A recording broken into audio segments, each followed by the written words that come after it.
He was actually an utter bastard as well. They're both bastards.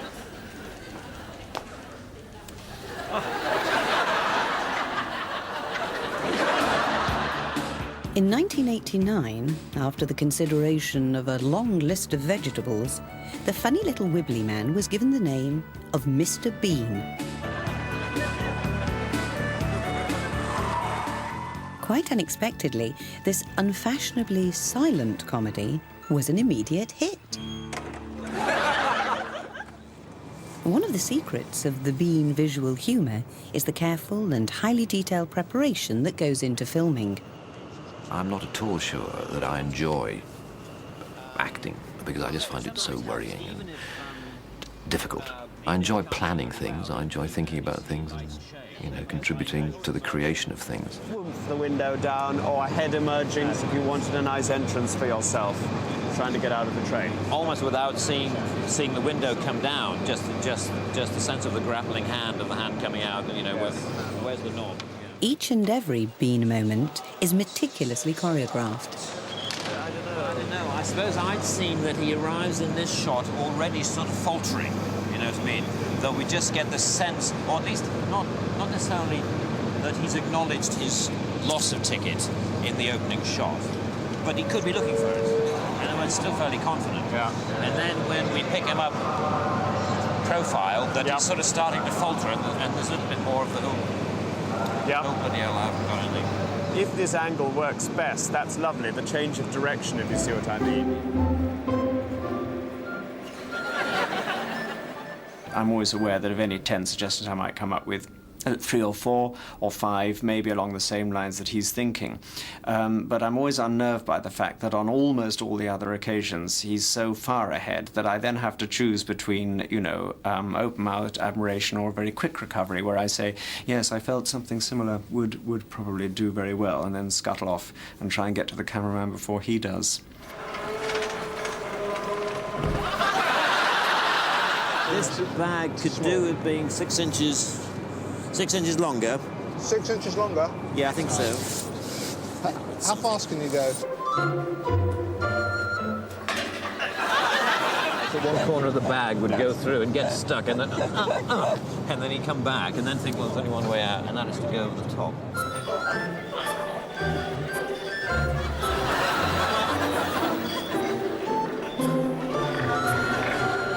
The co-writer, Robin Driscoll, collaborates with Rowan on the improvisation of Bean. Might be a nice tea bag, you know, if you do a bit of a caterpillar and you get up and you think, well, freedom's inside. So, you know.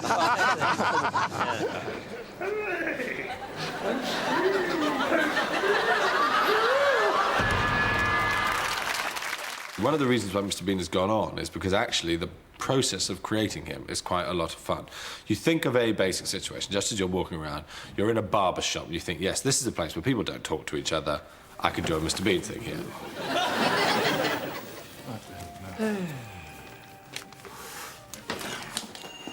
Susie! And then you sit down at the computer and you think through, as you would with a normal piece of writing, 5 things that might happen.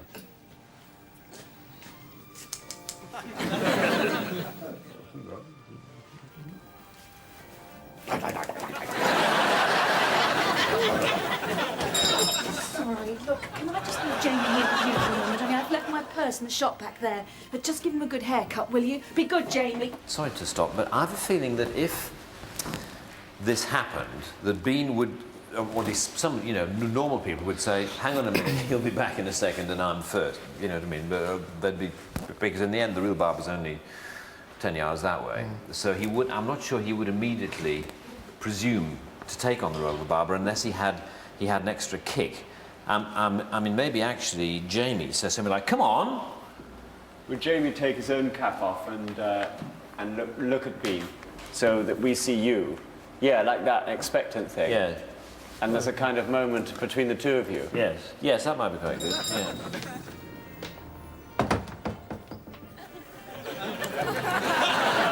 Yeah. Yes, that's quite. Yes, that's quite good. Yes, exactly. Good. Yeah, that might be all I need.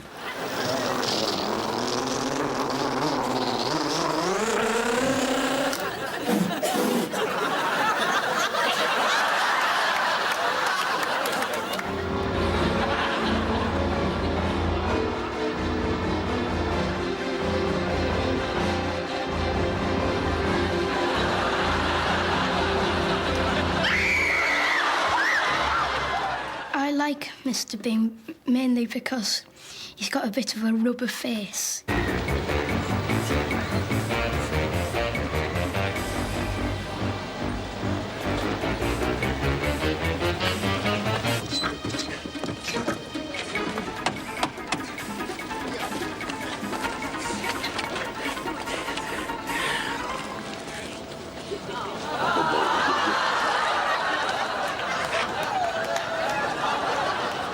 Blue 3 and 2, 32. And blue 3 and 5, 35. Blue 3 and 7, 37. White 6 0, 60. Yellow 2 and 5, 25. White 5 and 4, 54. Yellow 2 and 3, 23. Green anywhere around 69.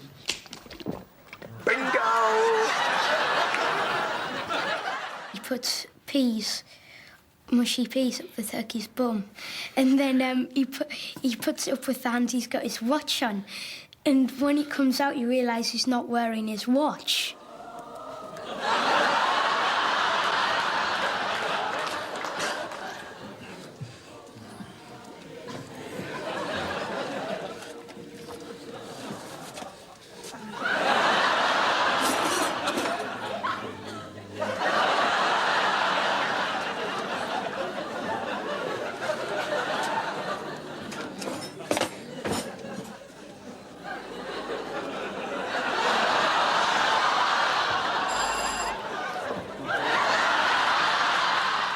The turkey on his head, and when his girlfriend comes, they find out.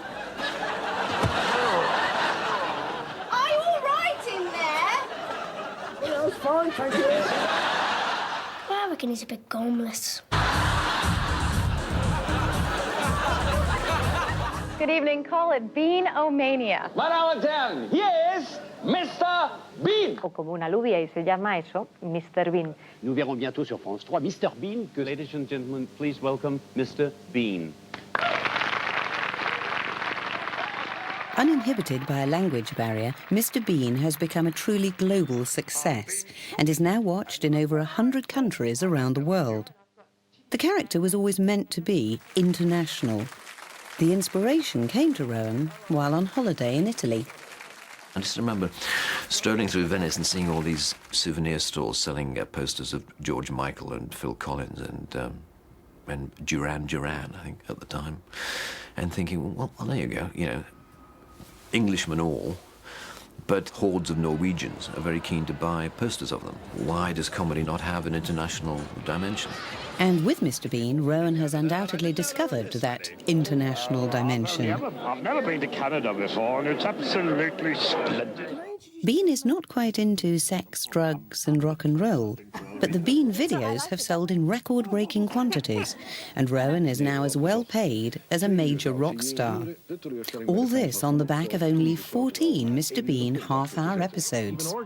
Well, I certainly never wanted pop star recognition and accoutrements. In fact, we did experience it once in Amsterdam when I went as Mr. Bean to sign some videos. And there was this kind of, you know, near riot, and I had to be smuggled out of the back of the store. It's a most peculiar thing, you know, when you get a sense of that, you know, what it must be like to be Madonna. But I have to say it was an experience that I didn't enjoy at all. But despite this extraordinary success, Rowan was keen for a new challenge.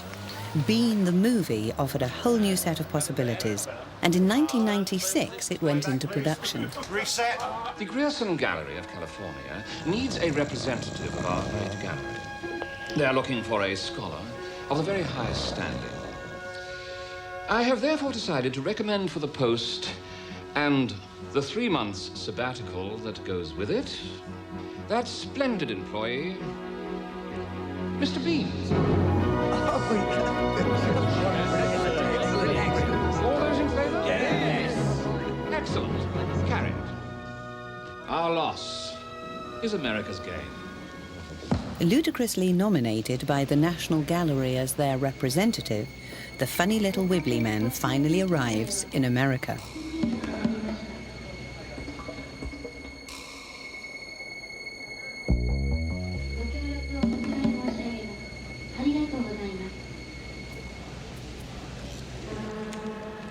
He gets a bit of a warm reception at Los Angeles airport and immediately gets on the wrong side of the police.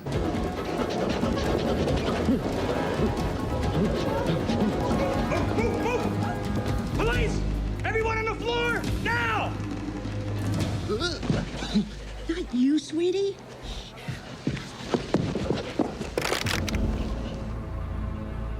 The structure and narrative of a film, if you're aiming to make it any kind of success, has got to be so different to that of a half-hour television program. It is a huge leap to make. And if we were going to go through all the effort and torment of making that leap and try to make it work, that it seemed logical that we should try to be doing something different with the character.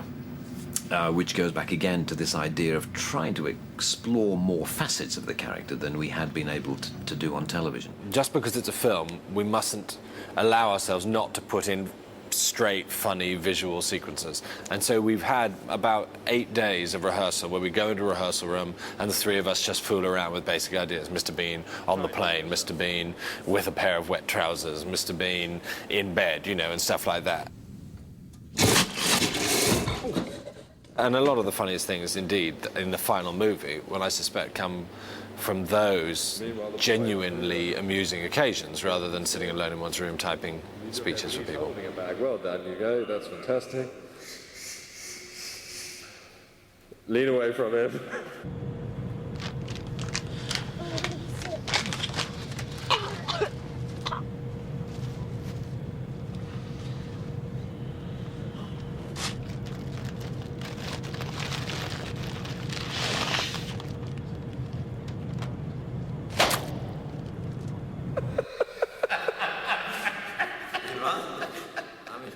Rowan has always been more comfortable working within a close circle of collaborators, and Mel Smith, director of The Tall Guy and co-star of Not the 9 O'Clock News, was an obvious choice to direct the Bean movie.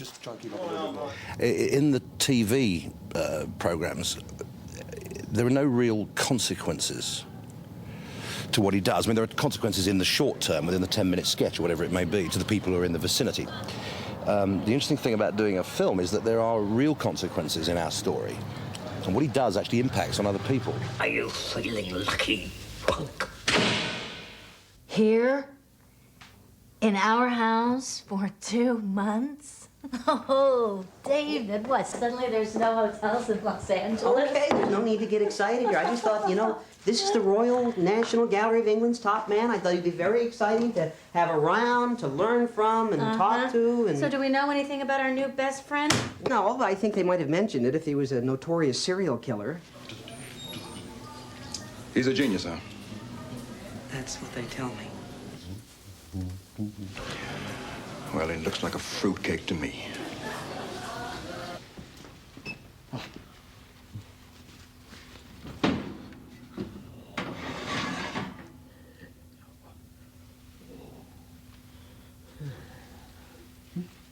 The comedy is so simple, you know, it is so accessible. It's so manifest, really, to anybody.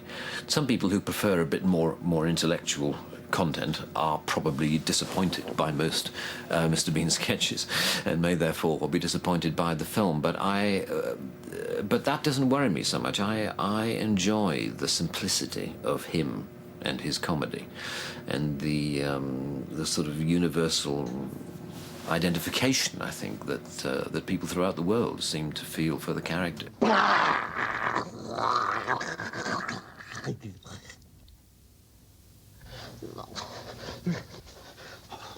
Wake up.